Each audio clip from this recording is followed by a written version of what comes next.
Alhamdulillahirabbil alamin. Wassalatu wassalamu ala al-mab'uts rahmatan lil alamin. Nabiyina Muhammad wa ala alihi wa sahbihi wa man tabi'akum bi ihsan ila yaumiddin. Amma ba'd. Pada suatu masjid ada seorang yang berkhutbah dan mengatakan bahwa sunnah Nabi makan dengan 3 jari tidak berlaku buat kita di Indonesia. Sebab kita makan nasi dan orang Arab makan roti dan korma. Maka wajar dengan 3 jari. Benarkah demikian?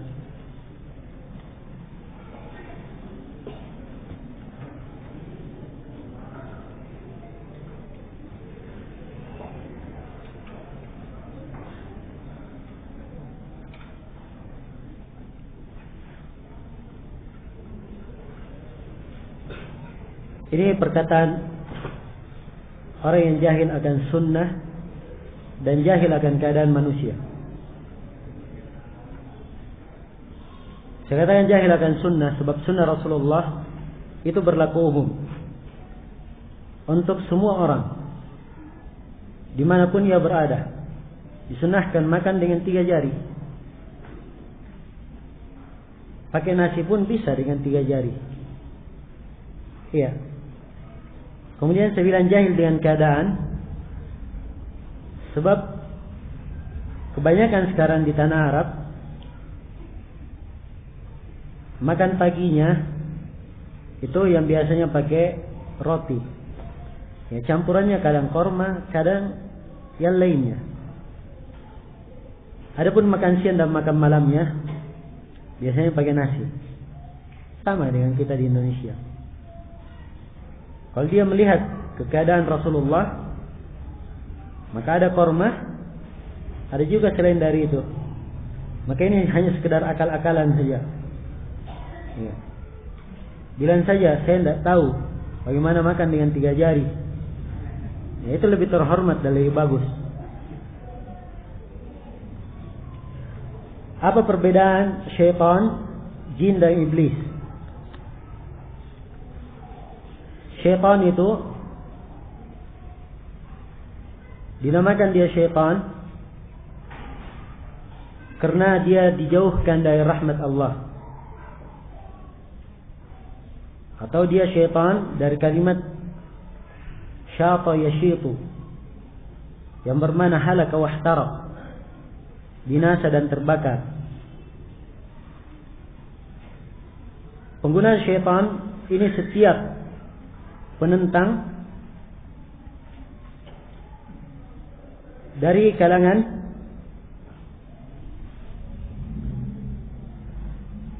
jin maupun manusia, itu juga dinamakan syaitan dari istilah ini.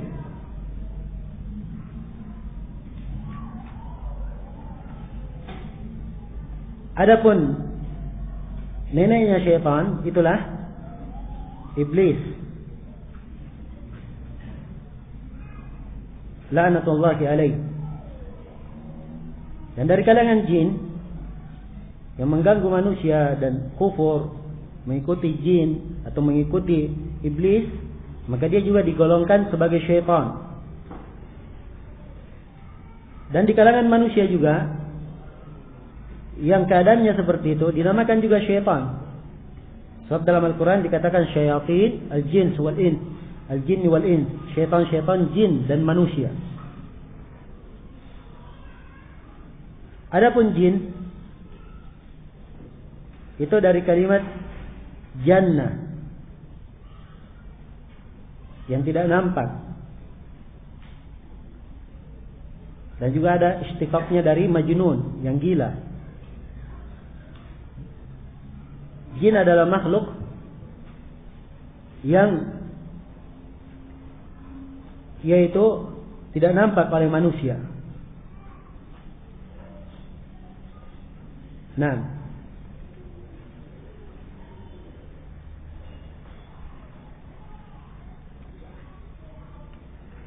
bagaimana hukumnya jika seorang meninggal menulis surat wasiat harta warisannya dengan pemberian harta warisan kepada anak perempuannya lebih banyak daripada anak laki-laki?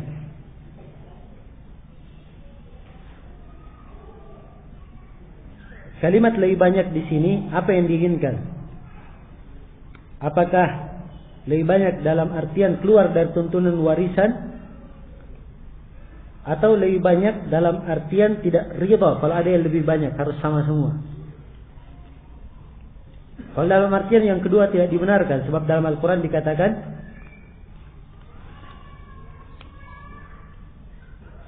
enggak ya.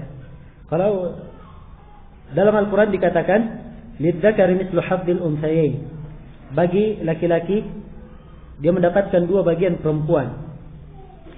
Maka wasiat di sini dengan dua bentuknya. Kalau memang anak perempuan lebih banyak, kalau dia berwasiat untuk pembagian lebih banyak, maka wasiatnya tidak dipenuhi. Harus dibagi sesuai dengan tuntunan warisan.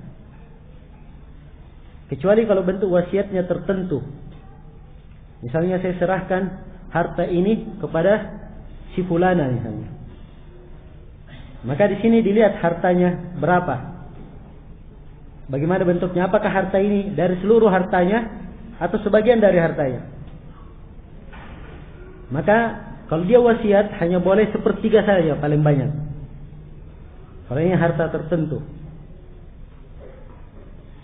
Iya.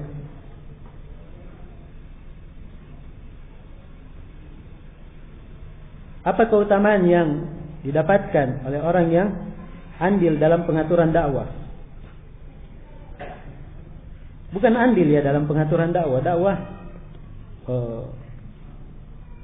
tidak diatur dalam artian keorganisasian atau aturan yang sifatnya mengatur orang-orang yang berdakwah, tapi yang ada hubungannya kerjasama. Ya. Kalau ingin membantu, tolong menolong, maka itu adalah perkara yang terbaik dan terpuji. Misalnya dia menjadi sebab terselenggaranya suatu acara pengajian misalnya, atau menjadi sebab terselenggaranya acara daurah misalnya. Itu adalah perkara yang baik dan terpuji. Nabi berkata, "Man dalla ala khairin falahu ajru mislu ajri fa'ilihi." Siapa yang menunjukkan suatu kebaikan, dia dapat pahala seperti orang yang melakukannya. Dia sekarang sebab kebaikannya. Itu hadits Abu Mas'ud Al-Ansari riwayat Muslim. Dan dalam hadits Jabir yang diriwayatkan oleh Imam Al-Bukhari dan Imam Muslim, Rasulullah sallallahu alaihi wasallam bersabda, "Man istata'a minkum an yanfa'a akhahu falyaf'al." Siapa di antara kalian yang mampu memberi manfaat kepada saudaranya, hendaknya dia kerjakan. Dan juga dapat keutamaan umum dalam ayat wa man ahsanu qawlan mimman da'a ila Allah wa amila shalihan. Sebab dia termasuk berusaha agar orang mendapatkan hidayah. Kalau dia menjadi sebab orang mendapat hidayah, dikatakan dalam sebuah hadis, la yahdiyallahu bika rajulan wahida khairul laka min humrin na'am. Andai kata Allah memberi petunjuk kepada seorang disebabkan karena kamu, maka itu lebih baik bagimu daripada onta merah. Onta merah lambang kekayaan orang Arab.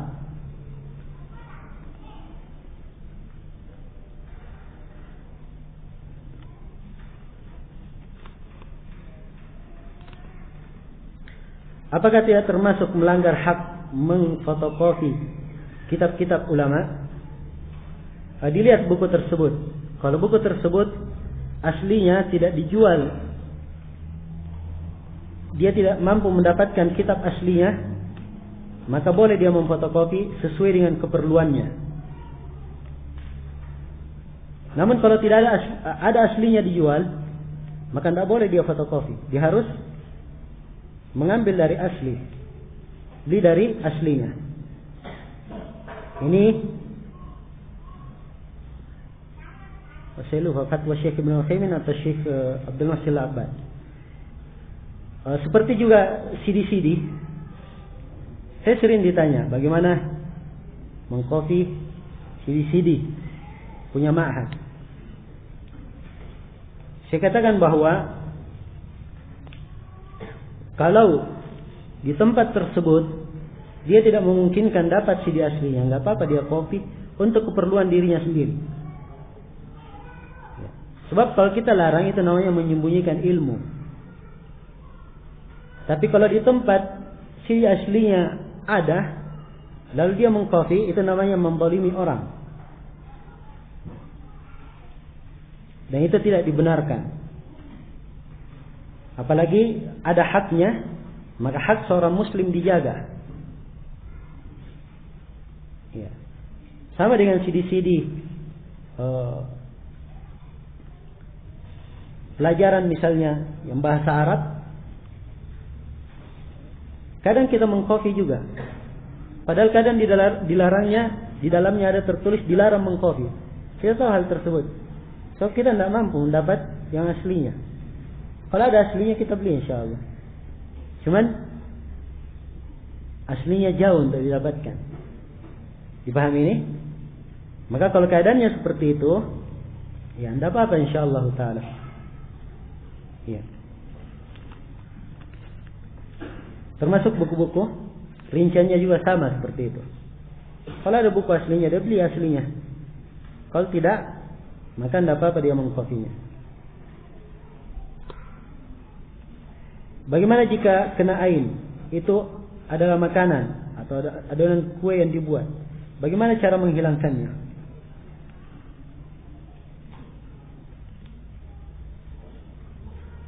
Saya nggak tahu bagaimana bentuk kena ainnya. Apakah kuenya enak tiba-tiba jadi tidak enak? Rotinya besar tiba-tiba jadi kecil? Ya. Saya nggak tahu. Anggap andai kata terjadi, dipercikkan. Itu mungkin cara yang terbaik.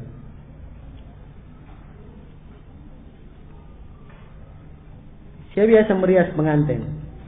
Apakah boleh sebelum merias pengantin saya membaca basmalah, kemudian membaca ayatul kursi untuk menghindari ain? Dia baca basmalah nggak apa-apa, memulai seluruh perkara dengan basmalah bagus. Tapi baca ayat kursi itu tidak perlu. Ya. Dia cukup memulai dengan basmalah sudah cukup, insyaallah taala. Kalau dia kagum dengan sesuatu, seperti yang kita sebutkan tadi, dia mengucapkan masya Allah atau tabarakallah. Tabarakallah artinya maha berkah Allah. Ya. Kalimat yang semisal dengan itu.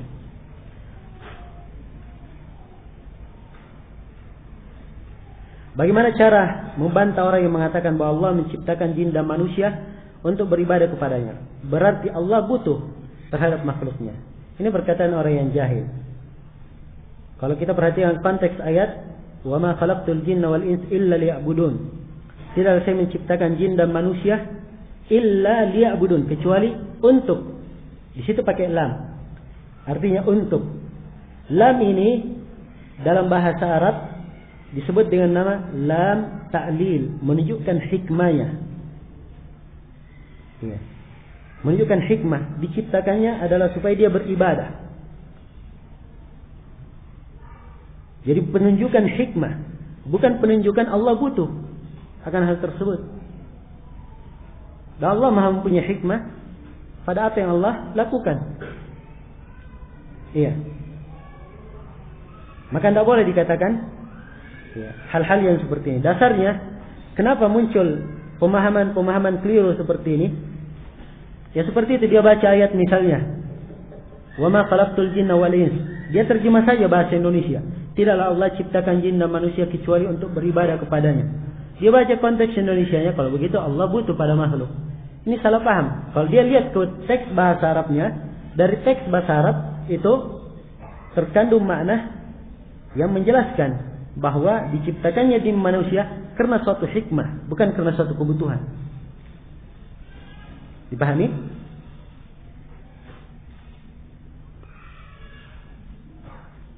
Apakah ada khilaf dalam masalah asuransi? Asuransi mana dulu yang ada khilaf? Asuransi banyak jenisnya. Ada yang dibolehkan, ada yang diharamkan. Saya nggak tahu yang mana yang diinginkan. Bagaimana dengan imannya Fir'aun?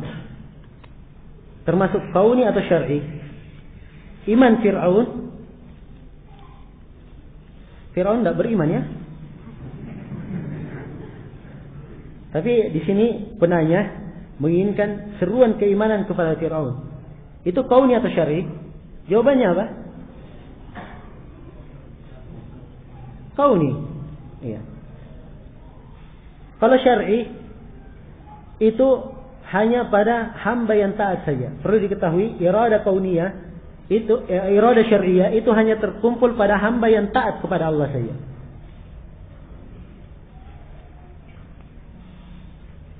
Pada hamba yang taat terkumpul iradah kauniyah dan iradah syar'iyah. Yang kafir iradah kauniyah padanya. Fir'aun diajak untuk beriman, dia tidak.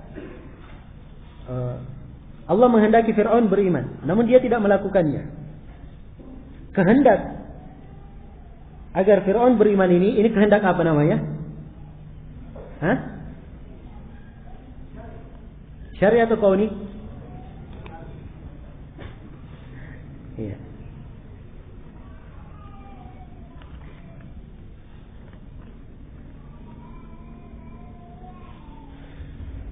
Apakah ini itu terjadi jika si pelaku mengucapkan pujian atau hanya sekedar menatap orang lain?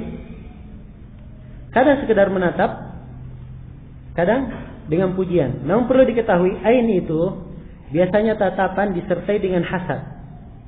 Ini tadi saya lupa jelaskan ya. Sertai dengan hasad.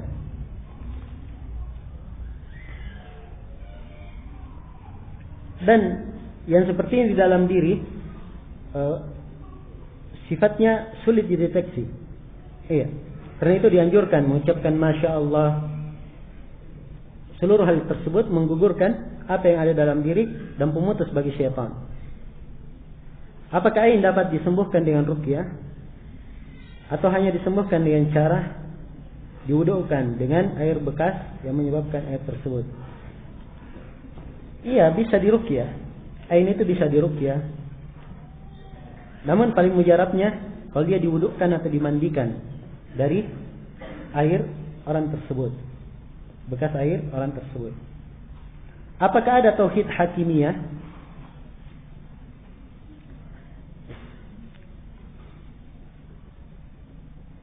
Tauhid hakimiyah ini pembagian sebagian orang-orang di zaman ini, dan yang paling getol mencetuskannya Syed Qutb di dalam tafsirnya, sampai dia mengatakan la ilaha illallah tidak ada maknanya kecuali la hakima illallah, tidak ada hakim kecuali Allah. Yang dengan makna la ilaha illallah versi Syed Qutb ini, dia mengkafirkan seluruh kaum muslimin secara jumlah, dan dikatakan seluruh mujtama yang ada, tidak ada mujtama Islami, semuanya mujtama jahili. Karena itu dia mengarang kitab juga judulnya Jahiliyah Abad ke-20. Dan ini semua tidak dibenarkan dalam syariat. Ya. Tauhid hakimiyah, hakimi artinya tidak ada hukum kecuali milik Allah. Makna ini masuk di dalam kandungan tauhid uluhiyah dan masuk di dalam kandungan tauhid rububiyah. Kalau dia terkandung dalam tauhid uluhiyah dan tauhid rububiyah, maka sangat salah orang yang mengadakan pembagian tambahan dengan nama tauhid hakimiyah. Dia khususkan tersendiri nama tauhid hakimiyah. Ini bid'ah. Tidak ada para ulama salaf yang melakukan. Kemudian kalau dilihat dari sisi kandungannya terkandung dalam tauhid uluhiyah dan tauhid rububiyah. Iya. Namun ada rahasianya, seperti yang saya katakan tadi. Kenapa ada orang mengangkat tauhid hakimiyah ini? Rahasianya itu, dia ingin mengkafirkan kaum muslimin secara umum. Sekarang orang-orang tidak berhukum dengan hukum Allah. Artinya tidak benar ucapan la ilaha illallahnya. Kalau begitu dia kafir. Nah itu akhirnya. Apa maksudnya mencintai seseorang karena Allah? Diterangkan dalam hadis, dia berkumpul karena Allah, berpisah karena Allah. Dia cinta kepada saudaranya karena saudaranya ini taat kepada Allah. Dia benci kepada saudaranya sekadar maksiat yang dilakukan kepada Allah. Demikian. Bagaimana hukumnya arisan? Arisan itu di istilah orang-orang sekarang ini beraneka ragam. Ada yang diperbolehkan dan ada yang tidak diperbolehkan. Kalau arisannya dalam bentuk memasukkan uang,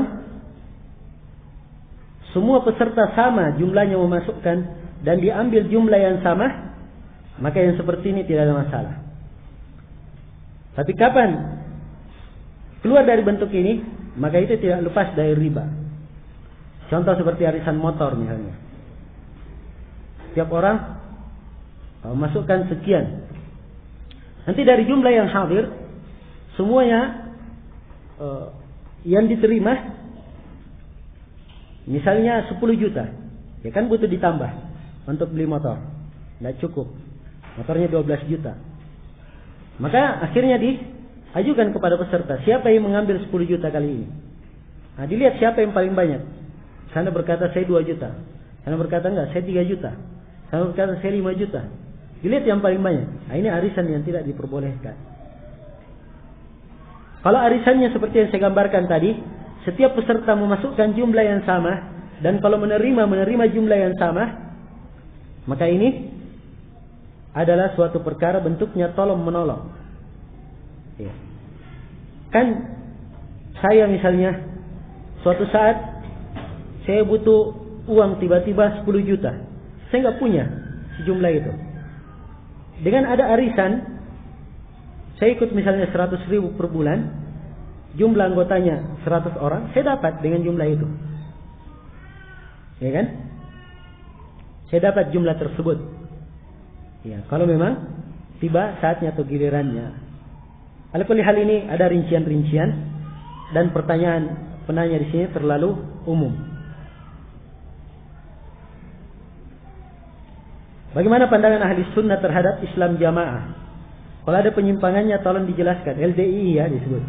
Kalau ada penyimpangannya tolong dijelaskan cara singkat bentuk penyimpangannya. Di sini sudah disebut Islam jamaah.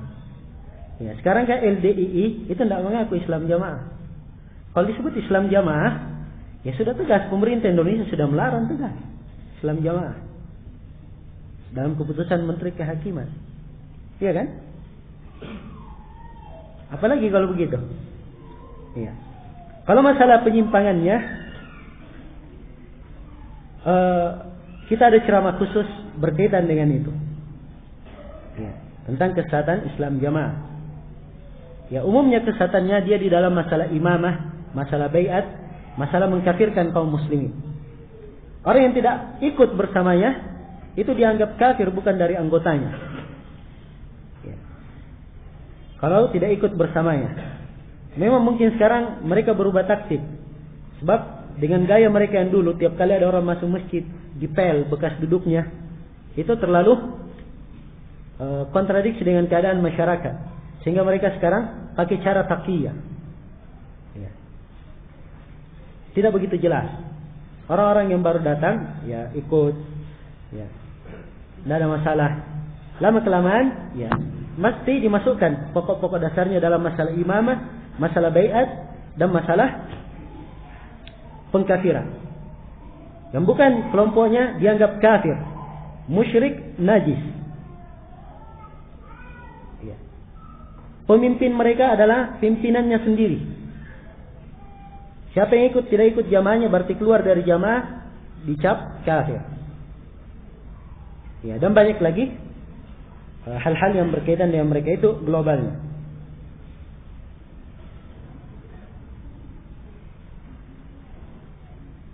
Apakah disyariatkan membaca doa sesudah salat fardu dan salat sunnah? Kalau tidak disyariatkan, tolong dijelaskan dalilnya. Ya harusnya saya yang bertanya, apa dalilnya? Mengatakan disyariatkan, kan begitu? Ya. Kita harus kembali kepada asal kaidah. Kaidah asalnya apa? Asal dalam ibadah adalah halal atau haram? Haram. Asal ibadah haram, tidak boleh dilakukan kecuali kalau ada tuntunan nasnya dari Al-Quran dan Sunnah. Maka orang yang mengatakan ada ibadah di sini, mana dalilnya? Kita ditanya. Orang yang mengatakan tidak ada, gampang aja, bilang aja tidak ada dalilnya. Kan selesai. Iya. Di sini pertanyaannya doa setelah sholat fardu dan sholat sunnah. Doa selepas sholat dikhususkan, ini tidak ada dalilnya. Karena itu Imam 4 sepakat bahwa doa setelah sholat fardu, ya dengan bentuk kontinu terus menerus, ini adalah suatu perkara yang bid'ah, tidak disyariatkan. Ya. Dan sangat aneh sebenarnya, padahal tempat-tempat doa itu banyak dan lebih mustajabah. Antara adzan dan qamat, tempat mustajabah dia berdoa, banyak faedahnya lagi. Dia bisa cepat ke masjid, ya, segera siapkan untuk sholat. Nah, demikian pula doa ketiga sujud, itu juga doa mustajabah. Sebab dalam satu hadis yang diriwayatkan oleh Imam Muslim, Nabi sallallahu alaihi wasallam bersabda, "Aqrabu ma bainal abdi wa baina rabbih wa huwa sajid, fasiru fihi min ad-du'a." Sedekat-dekat seorang hamba dari Rabb-nya dan ia dalam keadaan sujud, maka perbanyaklah doa di dalamnya.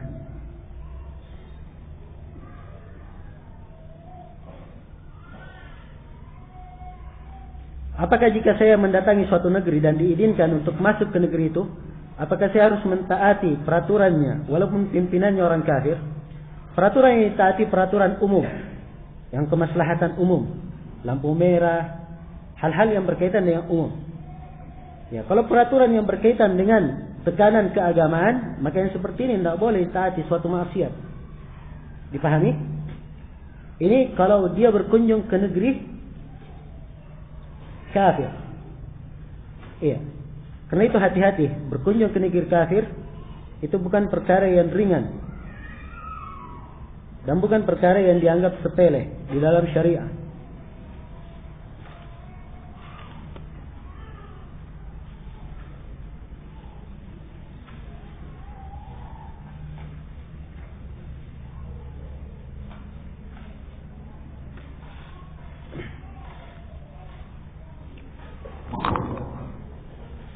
Bagaimana jika seorang di akhirat nanti mempunyai timbangan perbuatan yang sama besarnya? Maka orang tersebut berada di mana? Ya, di surga atau di neraka?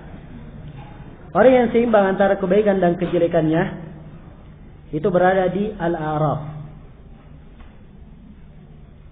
Asal kedudukannya diuji kembali. Diuji kembali. Dan kadang dia mendapat syafaat masuk ke dalam surga. Iya. Ini mungkin akan datang di dalam pembahasan syafaat. Bagaimana jika pada saat kita sholat Jumat kita batal, pada saat tahiyat atau sudah mendekati salam? Apakah sholat kita teruskan atau kita keluar wudu dan sholat lagi Jumat 2 rakaat, sholat sendiri atau 4 rakaat sebagaimana sholat duhur? Kalau dia kentutnya sebelum salam, maka sholatnya batal. Tapi kalau dia salam, Assalamualaikum warahmatullahi wabarakatuh, keluar, ya, maka sholatnya syah. Walaupun dia belum ke salam ke kirinya. Sebab ukuran salam yang rukun, itu yang kanan saja. Ya. Adapun yang kiri, itu tidak masuk ke dalam rukun. Dipahami? Jadi sini dikatakan sebelum salam, mendekati salam, berarti dianggap batal. Kalau dia batal, dia keluar berwudu. Ya. Kemudian mengulangi salatnya 4 rakaat, sebab dia tidak dianggap melakukan salat Jumat. Tidak ikut bersama imam dalam salat Jumat itu. Ya.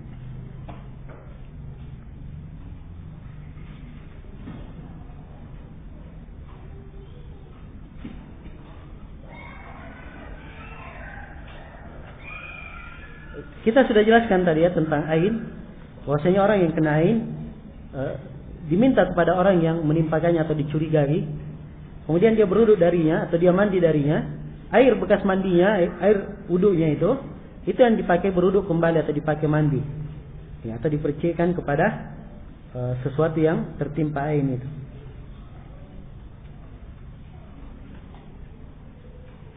Saya pernah membaca buku bahwa para sahabat melakukan masturbasi pada saat perang. Karena pada saat perang yang lama sekali dan mereka tidak bertemu dengan istrinya. Saya nggak tahu riwayat itu, wallahu a'lam. Yang jelas hukum melakukan yang seperti itu di dalam syariat hukumnya haram. Sebab dia dianggap melakukan sesuatu yang keluar dari yang dituntunkan. Sebab dalam Al-Quran dikatakan وَالَّذِينَ هُمْ لِفُرُوجِهِمْ حَافِظُونَ إِلَّا عَلَى أَزْوَاجِهِمْ أَوْ مَا مَلَكَتْ أَيْمَانُهُمْ فَإِنَّهُمْ غَيْرُ مَلُومِينَ فَمَنِ ابْتَغَى وَرَاءَ ذَلِكَ فَأُولَئِكَ هُمُ الْعَادُونَ. Yang secara ciri orang yang beriman, mereka menjaga kemaluannya kecuali pada istri dan budaknya. Kalau istri halal, demikian pula budak halal. Ingat ya, budak yang diinginkan di sini budak dalam timbangan syariah, yaitu tawanan peran perempuan ditawan oleh kaum muslimin, itu dihukumi budak. Kalau dimiliki oleh seorang muslim, hukumnya sama dengan istri. Ya. Namun yang seperti ini tidak ada, karena tidak ada di Indonesia. Karena itu poin ini itu tidak masuk untuk ukuran di sini. Ya. Dikatakan siapa yang mencari selain dari ini, maka mereka melampaui batas. Onani, masturbasi dan yang semisal dengan itu, semuanya masuk ke dalam golongan ini. Selain dari apa yang dihalalkan, maka dia melampaui batas. Kemudian orang yang belum mampu nikah, dalam Al-Quran dikatakan dia menjaga kehormatan dirinya. فَلْيَسْتَعْفِفِ الَّذِينَ لَا يَجِدُونَ نِكَاحًا حَتَّى يُغْنِيَكُمُ اللَّهُ مِنْ فَضْلِهِ. Hendaknya menjaga kehormatan orang yang belum mampu nikah sampai Allah mencukupinya. Jadi disuruh menjaga kehormatannya, bukan disuruh melakukan onani atau semisal dengannya. Dipahami ini? Baik. Kemudian dalil berikutnya adalah hadis Abdullah bin Mas'ud riwayat Imam Al-Bukhari dan Imam Muslim. Nabi sallallahu alaihi wasallam bersabda, "Ya ma'syarasy syabab, man istata'a minkum al-ba'a falyatazawwaj." Wahai sekalian anak muda, siapa yang mampu di antara kalian hendaknya dia nikah. Karena itu lebih menundukkan pandangan dan lebih menjaga kemaluan. Ya. Jadi kalau mampu disuruh nikah. Kalau tidak mampu disuruh apa? Disuruh onani? Enggak. Dikatakan dalam hadis, "Wa man la", siapa yang tidak mampu, fa alaihi bis-shaum. Hendaknya dia berpuasa. Karena puasa itu pemutus syahwat. Tidak diberikan obat lain kecuali itu. Iya. Saya menduga bahwa pertanyaan ini karena penanya membaca buku Imam Syaukani. Imam Syaukani membolehkannya. Dan yang lebih jeleknya lagi, ada sebagian orang nggak paham agama, ya, baca buku tersebut, dia terjemah buku itu ke dalam bahasa Indonesia dengan judul Nikmatnya Onani. Ya. Ini kurang ajar. Maaf ya bahasanya agak kasar. Kenapa? Sebab Imam Syaukani sendiri tidak mentakbir seperti itu. Iya. Dia justru memberikan ibarat yang beda dengan Imam Syaukani. Penghalalannya ya, berlipat kali. Ya. Bahasanya nikmatnya onani. Ya. Kenapa dia tidak muat misalnya, atau dia tidak terjemah buku-buku yang membantah Imam Syaukani? Ya, banyak buku yang telah membantah beliau. Dan dampak onani dari sisi kedokteran itu sangat banyak sekali. Ya, membuat tubuh lemah. Kemudian pengaruh kejiwaan. Ya, banyak sekali disebut dalam buku-buku yang berkaitan dengan masalah ini. Apakah seorang istri yang telah diceraikan lebih dari 30 tahun dapat menuntut harta kepada istri mantan suaminya yang telah meninggal dengan alasan harta tersebut ada pada saat dia masih jadi istri? Apakah harta harus dibagi pada saat terjadi perceraian? Tidak, kalau memang harta tersebut pada saat dia masih menjadi istrinya, maka asalnya dia juga mendapat bagian darinya. Ya, mendapat bagian darinya kalau memang dia belum mendapatkan bagiannya pada saat itu. Iya. Walaupun waktunya berapa lama? seperti yang disebutkan di sini. Tidak syah salat di masjid yang ada kuburannya. Bagaimana jika kuburannya di luar bangunan masjid, tapi masih banyak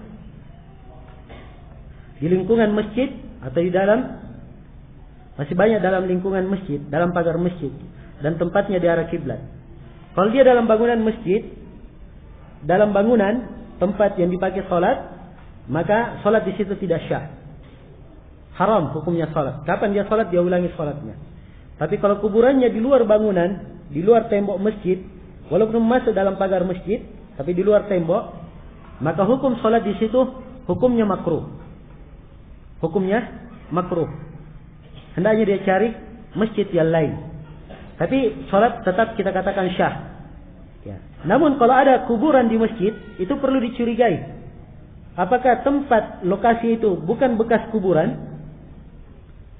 Ya. Kalau memang terbukti bukan lokasi kuburan dahulunya, maka tidak apa-apa sholat. Tapi kalau di sekitar masjid banyak kuburan, maka ini indikasi bahwa tempat ini dulunya bekas kuburan. Ya. Maka harusnya ditinggalkan. Kalau memang masjid tersebut dibangun di atas kuburan, maka dilihat yang mana yang dahulu dibangun. Saya ulangi, kalau ada masjid, di dalamnya ada kuburan, yang mana yang dibongkar, kuburannya atau masjidnya? Nah, di sini dilihat yang mana yang lebih dahulu. Kalau kuburan lebih dahulu di situ, baru masjid dibangun di atasnya, masjid yang dibongkar. Tapi kalau masjid sudah dahulu, kemudian ada kuburan dimasukkan, maka kuburan ini yang dipindahkan. Kuburan yang dipindahkan.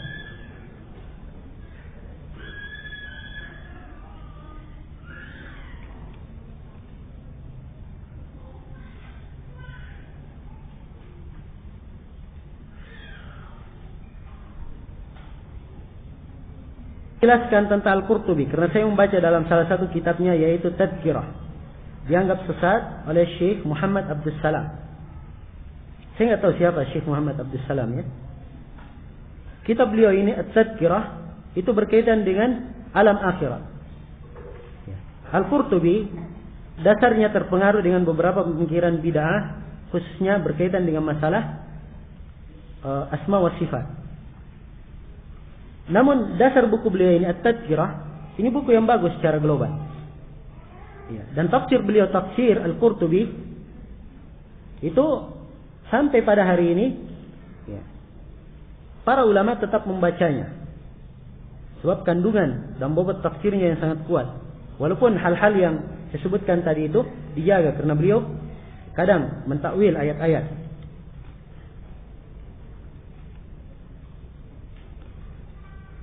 Bagaimana hukum nonton film? Ya, disebutkan judulnya bahasa Inggris, saya nggak bisa baca. Yang menceritakan tentang kisah Rasulullah. Bagaimana cerita kisahnya? Apakah dia ceritakan kisahnya ada gambar Rasulnya atau bagaimana? Ya. Sekarang terlalu banyak orang bikin film. Ya. Kadang kartun juga. Saya lihat di Saudi sebagian kartun anak kecil gambarkan kisah para sahabat. Ya. Sudah digambarkan semua para sahabat di dalam bentuk seperti manusia.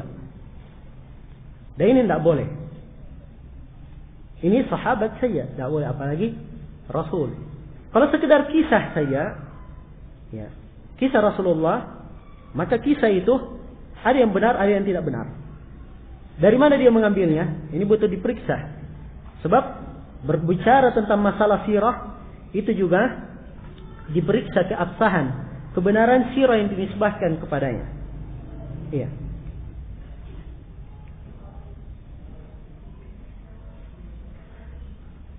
Bagaimana dengan anak yang tidak diberi nafkah oleh ayahnya dari kecil hingga dewasa? Apakah anak tersebut tetap wajib berbuat baik kepada ayahnya? Dalam hal ini kedua orang tuanya yang telah bercerai. Iya, tetap dia berbuat baik. Kepada orang tua tetap berbuat baik. Iya. Walaupun dia dizalimi oleh ayahnya. Sebab tanpa adanya ayah, ia tidak mungkin lahir di muka bumi. Bagaimanakah hukum mencelah Dzul Khuwaisirah? Dzul Khuwaisirah. ini dibangun di atas apakah dia itu terhitung sahabat atau tidak. Saya sekarang tidak ingat masalah ini.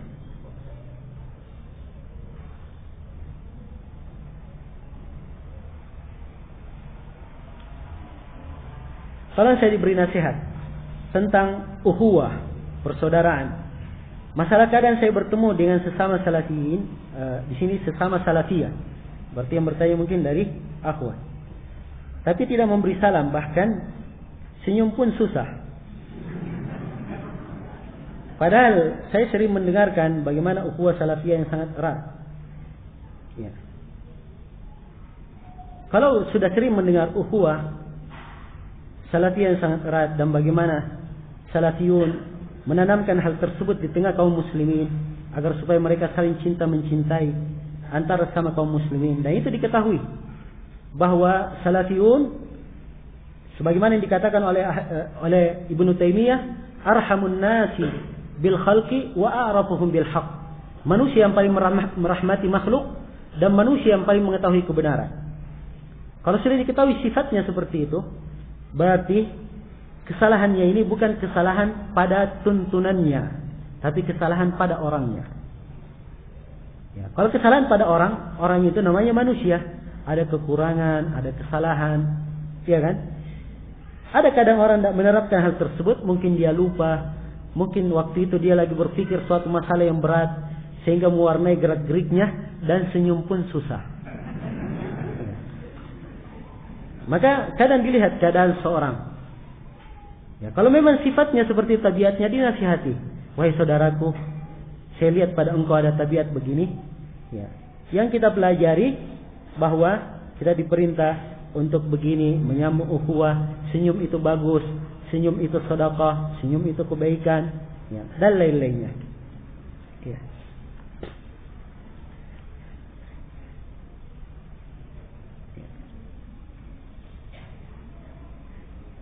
Tapi jangan juga terlalu hanya memahami kalimat senyum. Sampai saya pernah berada di sebuah kamar mandi, kemudian ada tulisan di situ, tersenyumlah sedikit supaya cepat keluar. Ini juga keterlaluan.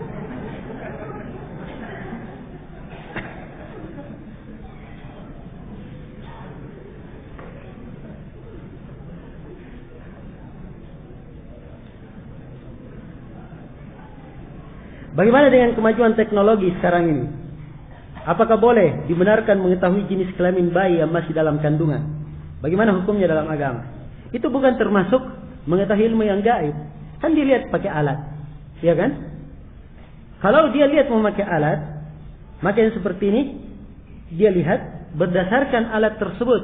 Tapi kalau dia pastikan, tidak boleh dia pastikan ini laki-laki, ini perempuan. Ya. Dan yang saya ketahui juga begitu, bahwa orang yang memakai alat tersebut dia juga tidak bisa memastikan. Tidak bisa memastikan. Sebagian orang datang, oh ini anaknya laki-laki, ternyata yang lahir perempuan. Ya.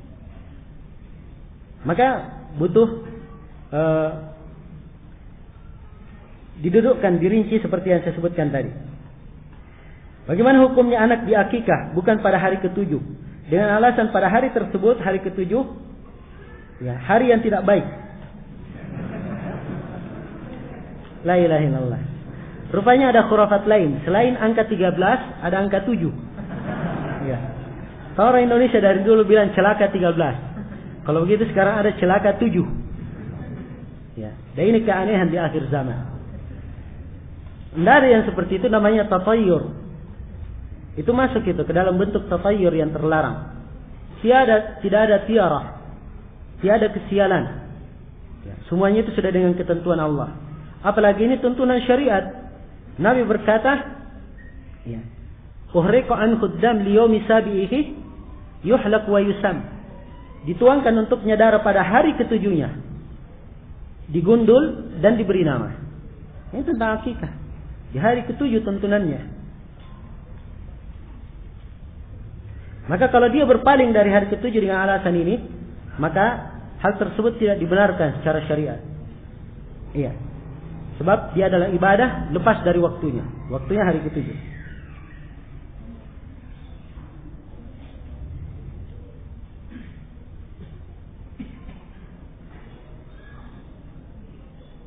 Syekh siapa yang matanya buta? Yang Ustaz katakan tadi. Saya enggak katakan matanya buta. Matanya saya katakan melemah. Ya, penglihatannya mulai melemah. Dan beliau adalah Syekh Hamad Al-Ansari. Dan saya katakan saya diceritakan oleh sebagian ikhwah, sebab saya tidak berjumpa dengan beliau.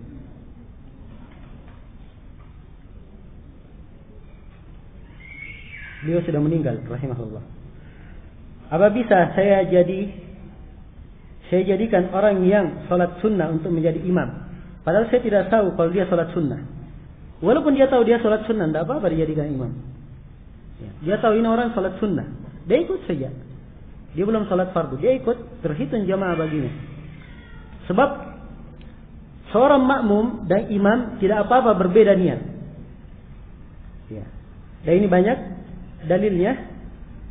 Ya. Di antara dalilnya adalah hadits Abu Sa'id yang ketika Nabi sudah selesai sholat berjamaah, maka datanglah orang yang belum sholat. Nabi berkata, siapa yang bersedekah untuknya? Maka sholatlah keduanya.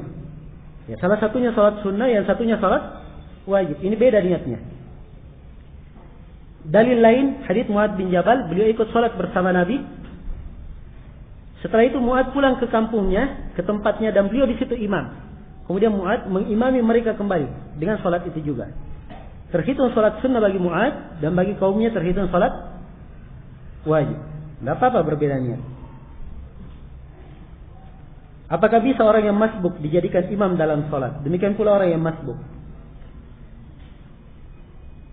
Tapi yang menjadi masalah, kebiasaan sebagian masyarakat kita, bahkan kebanyakannya, kalau misalnya ada masbuk 5 orang, berdiri 5-5-nya, nanti dari 5 ini diangkat lagi 1 menjadi imam. Nah, ini salah, tidak dibenarkan.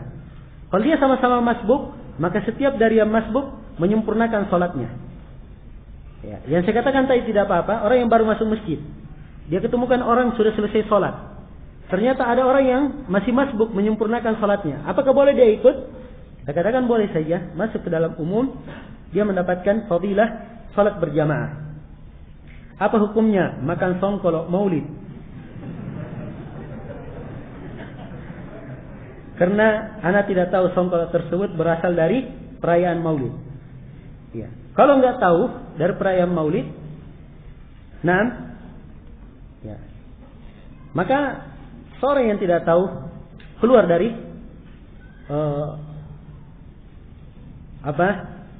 tanggung jawab, sebab dia tidak tahu. Apalagi kalau sudah berlalu beberapa hari, baru dia tahu itu dari maulid. Ya, bagaimana caranya dia keluarkan? Nah, berbeda dengan Abu Bakar As-Siddiq radhiyallahu taala. Abu Bakar As-Siddiq dihadiahkan kepada beliau dalam hadits riwayat Bukhari. Dihadiahkan kepada beliau suatu hadiah. Beliau makan. Setelah itu dikatakan oleh orang yang menghadiahkan, wahai Abu Bakar, kamu tahu dari mana ini? Katanya, dulu saya di masa jahiliyah, kata orang ini, saya melakukan perdukunan di masa jahiliyah. Sebenarnya saya tidak tahu ilmu perdukunan, cuma saya tipu orang itu. Ya. Maka orang ini tiap kali ketemu saya diberi hadiah. Maka yang kamu makan ini adalah hadiah dia sekarang. Maka Abu Bakar As-Siddiq kemudian memasukkan tangannya ke mulutnya, lalu beliau muntahkan seluruh isi perutnya. Ini dari wara' beliau radhiyallahu ta'ala anhu. Kita tidak mengatakan itu wajib, ya, sebab ini sudah terjadi. Cuman dari wara' beliau melakukan dan memuntahkan hal tersebut. Iya. Dan berkaitan dengan masalah memakan makanan dari acara perayaan maulid dan yang semisal dengannya, itu akan ada dimuat di dalam majalah Nasiha, fatwa dari Mufti Saudi Arabia dan juga fatwa dari Syekh Abdullah Al-Bukhari. Yang kesimpulannya tidak boleh.